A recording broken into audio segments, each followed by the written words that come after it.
Perkenalkan, saya Ulif Sulfatul Hiba dari Fakultas Usuluddin Adab dan Humaniora, Program Studi Ilmu Al-Quran dan Tafsir, Universitas Islam Negeri Salatiga.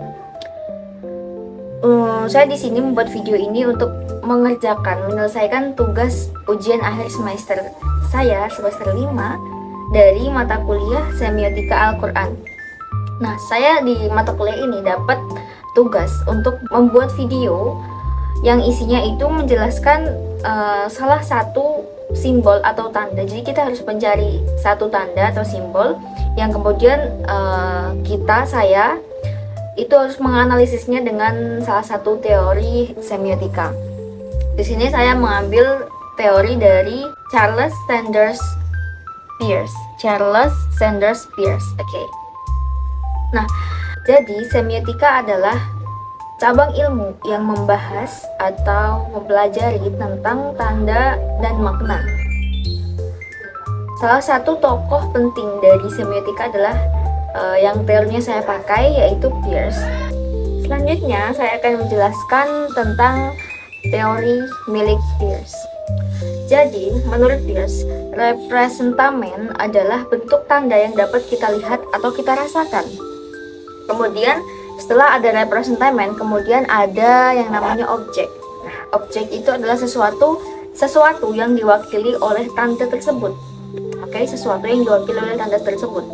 Kemudian yang terakhir ada interpretan. Interpretan itu adalah makna yang muncul di dalam pikiran penerima tanda. Nah, di sini saya sendiri sudah memilih satu simbol atau tanda yang akan saya angkat di video saya ini. Saya mengambil tanda yaitu lampu merah di lampu lalu lintas. Jadi di lampu lalu lintas itu ada 3 warna, ada merah, kuning, dan hijau. Merah itu kita sudah menyepakati semuanya bersama-sama. Saya yakin kita sepaham tentang tandanya. Kalau lampu lalu lintas berwarna merah, itu berarti kita harus berhenti. Kemudian kalau lampunya berwarna kuning, itu berarti tandanya kita harus pelan-pelan untuk bersiap-siap akan jalan. Seperti itu. Kemudian ada selanjutnya warna hijau. Warna hijau itu tandanya kita boleh jalan, boleh untuk melanjutkan perjalanan. Setelah merah, kuning kita siap-siap untuk melanjutkan perjalanan, dan hijau kemudian kita menggegas kendaraan kita untuk melanjutkan perjalanan kita. Oke, selanjutnya kita masuk ke part inti kita, yaitu menganalisis lampu lalu lintas berwarna merah dengan menggunakan teorinya Peirce. Nah, di situ representamennya adalah lampu merah itu sendiri. Lampu lalu lintas yang sedang berwarna merah itu sendiri itu adalah representamen dari tanda yang kita ambil ini. Oke, selanjutnya ada objek. Objeknya adalah karena tadi representamennya lampu berwarna merah, lampu lalu lintas yang sedang berwarna merah. Sekarang objeknya berarti tanda untuk kita berhenti. Tidak boleh melanjutkan perjalanan dulu. Tujuannya adalah untuk mengatur arus lalu lintas dan menjaga keselamatan pengguna jalan. Kemudian yang ketiga ada interpretan, yang mana interpretan ini adalah pemahaman yang muncul di benak setiap pengendara, di setiap orang, bahwa kita semua sepaham kalau lampu merah itu tandanya kita harus berhenti dan tidak boleh melanjutkan perjalanan terlebih dahulu. Jadi begitu menurut Peirce, lampu merahnya sebagai representamennya atau sebagai tandanya atau sebagai simbolnya.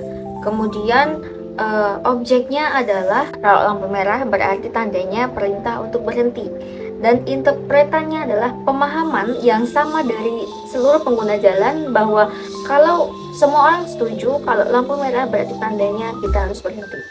Jadi kesimpulannya menurut teori Peirce, jika dilihat dari jenis tandanya, lampu lalu lintas berwarna merah itu termasuk dalam tanda simbol, karena makna berhenti tidak berasal dari kemiripan atau kesamaan antara bentuk maupun warna, melainkan dari kesepakatan sosial yang dipahami secara bersama-sama oleh seluruh pengguna jalan. Jadi lampu lalu lintas berwarna merah menurut Peirce itu termasuk tanda simbol.